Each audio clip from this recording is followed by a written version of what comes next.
प्यारे मित्रों, आज का प्रश्न, पाप और पुण्य को हम कैसे पहचानें? हम कैसे समझें कि क्या पाप है और क्या पुण्य है? ये बात सही है। अलग अलग धर्मों में अलग अलग तरह से बताया गया है कि झूठ ना बोलो, ऐसा करो, सत्य के रास्ते पे चलो, लोगों को पीड़ा मत दो, किसी को परेशान ना करो। बहुत सारी बातें अलग अलग धर्मों में बताई गई है। लेकिन ये बहुत ही कॉम्प्लेक्स है ये समझना कि क्या पाप है, क्या पुण्य है। एक आदमी नॉनवेज अगर खाना पसंद करता है तो उसके लिए नॉनवेज खाना कहो पुण्य का काम हो। अगर उसके धर्म में बताया गया है कि नॉनवेज लेना पुण्य है, वो पुण्य का काम सोच रहा है। किसी धर्म में अगर बताया गया है कि नॉनवेज लेना पाप है तो पाप हो जाता है। हो सकता है जो आपके लिए पाप हो किसी और के लिए पुण्य हो। तो इसका पहचान कैसे करेंगे? एक शाश्वत सत्य कैसे आप जान सकते हैं कि क्या पाप है और क्या पुण्य है? तो जो मैं आपको तरीका बता रहा हूँ, मेरे हिसाब से अगर आप होशपूर्ण रहते हो, सजग रहते हो और सजगता में जो भी कर्म करते हो वो पुण्य है। और अगर आप बेहोश हो, बेहोशी में आप जो भी कर्म करते हो वो पाप है।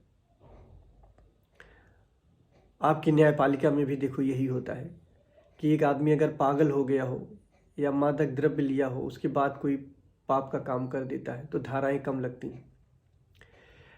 एक व्यक्ति है जो होशो हवास में कोई गलत काम करता है तो उसके ऊपर तमाम धाराएं लग जाती हैं।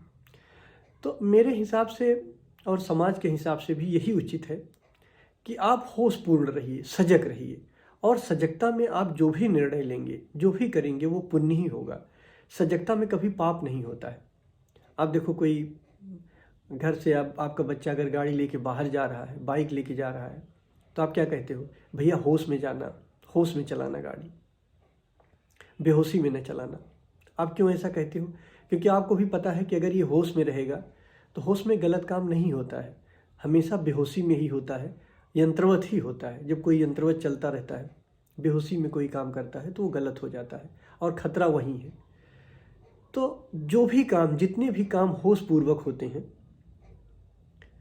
वो समझ लीजिए पुण्य का काम है, और जितने भी काम बेहोशी में हो वो समझ लीजिए पाप का काम है, वो पाप है।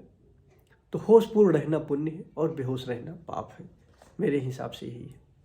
दूसरा प्रश्न, सांस ध्यान करते तो हैं पर हमें समझने में कभी कभी प्रॉब्लम आती है, समझ नहीं पाते। देखो, सांस ध्यान बहुत आसान है। सांस ध्यान में दो फेज होते हैं। एक बेसिक फेज है, बेसिक फेज में एक एक्टिव फेज है और एक है पैसिव। मतलब सांस ध्यान में दो फेज हैं, एक एक्टिव फेज है और एक पैसिव फेज। एक्टिव फेज में क्या है? एक्टिवली आपको देखना है कि आप सांस पे ध्यान दे रहे हो, सांस आ रही जा रही है। मतलब सांस की गति को आपको कम ज़्यादा नहीं करना है, सांस की गति आपको नॉर्मल रखना है, जो नॉर्मल चल रही वही चलने देना है। बस सांस अंदर आई आपको पता चला, सांस बाहर गई आपको पता चला। आपको बार बार सांस पे ही ध्यान ले जाना है। जैसे आपके मन में विचार आ गया तो विचार पे नहीं ले जाना है, सांस पे ही ध्यान ले जाना है बार बार। और सांस ध्यान का जो पैसिव फेज है, पैसिव फेज में आपको अपनी तरफ से सांस पे ले जाने का प्रयास नहीं करना है, आपको अपनी तरफ से छोड़ देना है। जहाँ भी ध्यान जाता है जाए।